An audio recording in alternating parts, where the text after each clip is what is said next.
नमस्कार दोस्तों, जय माता दी। स्वागत है। मिथुन राशि वालों, क्या आप जानते हैं कि गौ माता ने सभी महिलाओं को ऐसा कौन सा श्राप दिया था जिसके कारण सभी महिलाएं आज तक पीड़ित हैं? गौ माता का एक ऐसा श्राप जिसे टाला नहीं जा सका। दोस्तों, क्या था वह श्राप? जानने के लिए पूरा वीडियो देखें। तो दोस्तों, चाहिए जानते हैं गाय माता ने सभी स्त्रियों को क्या श्राप दिया था। दोस्तों, एक समय की बात है जब भगवान श्री कृष्ण अपने सिंहासन पर बैठे हुए थे। तब देवर्षि नारद मुनि उनके पास आते हैं और कहते हैं, हे प्रभु, आज मैं मृत्यु लोक में भ्रमण कर रहा था। तभी एक महिला ने पूछा कि पहले जब महिलाओं के बच्चे होते थे तो वे पैदा होते ही चलना शुरू कर देती थी, लेकिन अब नहीं। ऐसा क्यों? हे प्रभु, मुझे इस प्रश्न का उत्तर मालूम नहीं था, इसलिए मैं आपके पास आया हूं।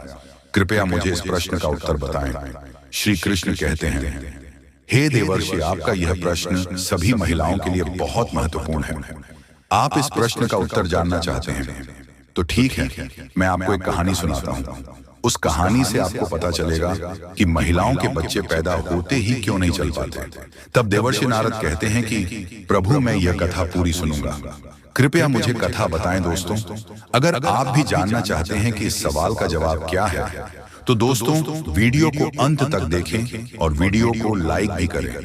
तो दोस्तों, श्री कृष्ण जी कहते हैं, हे देवर्षि, एक नगर में रामचंद्र नाम का एक व्यक्ति रहता था। रामचंद्र एक स्वार्थी व्यक्ति थे।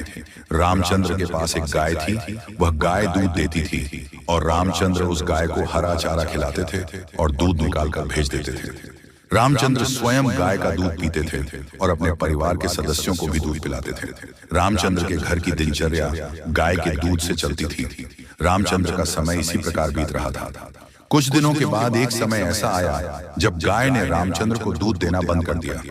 जैसे ही गाय ने दूध देना बंद किया, रामचंद्र ने उस गाय को खाना खिलाना बंद कर दिया। और एक दिन ऐसा आया जब रामचंद्र ने गाय को बहुत मारा और घर से ले जाकर जंगल में छोड़ दिया। अब बेचारी गाय अकेली रह गई, जंगल में इधर उधर भटकती हुई। और एक दिन वह जंगल में बने एक मंदिर के पास आती है और भगवान से विनती करते हुए कहती है, हे भगवान, मैं आपसे यह विनती करती हूँ कि हमें गाय की योनि में डालकर कितना गलत काम किया है। श्री कृष्ण कहते हैं, हे देवर्षि, वह गाय कहती है, देखिए, आपकी 84 लाख योनियों में जो सर्वश्रेष्ठ योनि है, यानी मनुष्य कि उसमें कितने पाप और दुष्कर्म होते हैं। गाय कहती है, उस आदमी ने मुझे अपने घर में रखा और जब तक मैं दूध देती रही मुझे हरा चारा खिला रहा। जैसे ही मैं दूध देना बंद कर दिया, उसने मुझे चारा भी नहीं दिया।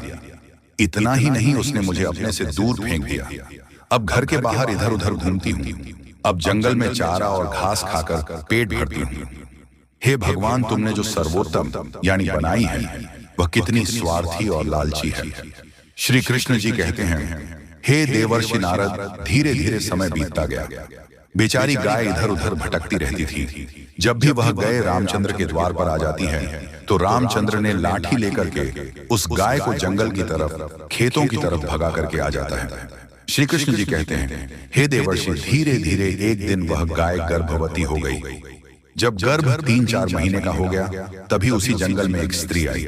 जैसे ही उस महिला ने उस गाय को देखा तो उसने मन सोचा कि यह गाय गर्भवती है, मैं काम करूंगी, मैं इस गाय को पालूंगी। जब यह बछड़े को जन्म देगी तो यह गाय मुझे दूध देने लगेगी, तब मैं इसका दूध खुद भी पीऊंगी और अपने परिवार वालों को भी पिलाऊंगी और इसे भेजूंगी। लेकिन जैसे ही वह औरत गाय पकड़ने जाती है और अपने पति को बुलाती है, जब तक उसका पति वहां आता है, गाय वहां से जा चुकी होती है। धीरे धीरे अधिक समय बीतता गया। श्री कृष्ण कहते हैं, हे देवर्षि, जब उस गाय के प्रसव का समय आया, तब वह गाय एक सुनसान जंगल में सुरक्षित स्थान पर गई और एक बछड़े को जन्म दिया। श्री कृष्ण कहते हैं कि हे देवर्षि, प्रसव के कुछ समय पश्चात वही स्त्री घास काटने उसी जंगल में गई थी और जैसे ही उसने दूर से देखा तो एक गाय ने अपने बच्चों को जन्म दिया था।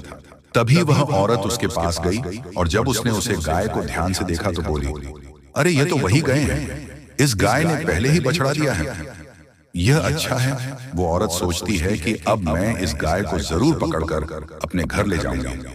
जैसे ही वह महिला अपने पति को बुलाने के लिए उस गाय के पास से जाने लगती है तो गाय उस औरत से कहती है, बहन, आज तुम हम पर एक उपकार करोगी। क्या यह मेरा बच्चा पीछे पड़ा है? तुम इसे उठाओ और मेरी गर्दन के ऊपर डाल दो।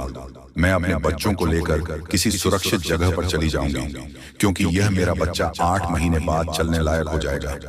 8 महीने बाद अपने पैरों पर चलने लगेगा। श्री कृष्ण कहते हैं, हे देवर्षि, नारद पहले ऐसा नहीं था। पहले गाय का बछड़ा 8 महीने बाद ही अपने पैरों पर चलने लायक हो जाता था। श्री कृष्ण कहते हैं, हे देवर्षि, लेकिन जैसे ही उस औरत ने गाय की बात सुनी तो वह बहुत जोर जोर से हंसने लगी और बोली, तुम्हारा बच्चा तो इतना गंदा है, इतनी गंदगी में पड़ा हुआ है, मैं तुम्हारे बच्चे को उठाकर तुम्हारे कंधे पर क्यों रखूं? मैं तुम पर यह उपकार क्यों करूं? जैसे ही उसे स्त्री ने गाय को देखा, उन्होंने उसका बहुत मजाक उड़ाया। उस समय गाय बेचारी लाचार थी, वह अपने बच्चों को उठा नहीं सकती थी। श्री कृष्ण जी कहते हैं, हे देवर्षि, उसी क्षण दुखी होकर गाय ने श्राप दे दिया।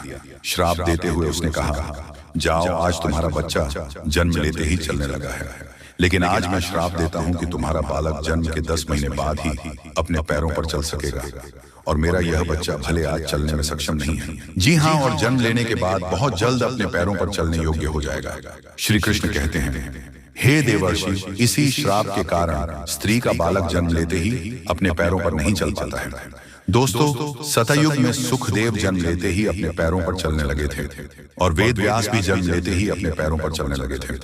इसका कारण यह है कि गाय ने पूरी स्त्री जाति को श्राप दे दिया था। उस दिन के बाद से महिलाओं के जो भी बच्चे पैदा होते ही चलना शुरू कर देते थे।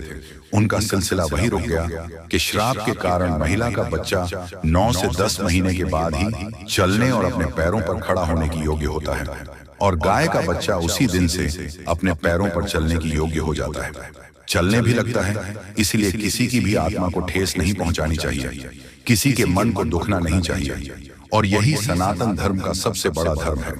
गोस्वामी तुलसीदास ने लिखा है, परहित सरिस धर्म नहीं, भाई पर पीड़ा सम नहीं, अधाम यानी दूसरों के भले से बड़ा कोई धर्म नहीं है। इसीलिए हमें असहाय पशु पक्षियों की सहायता करनी चाहिए।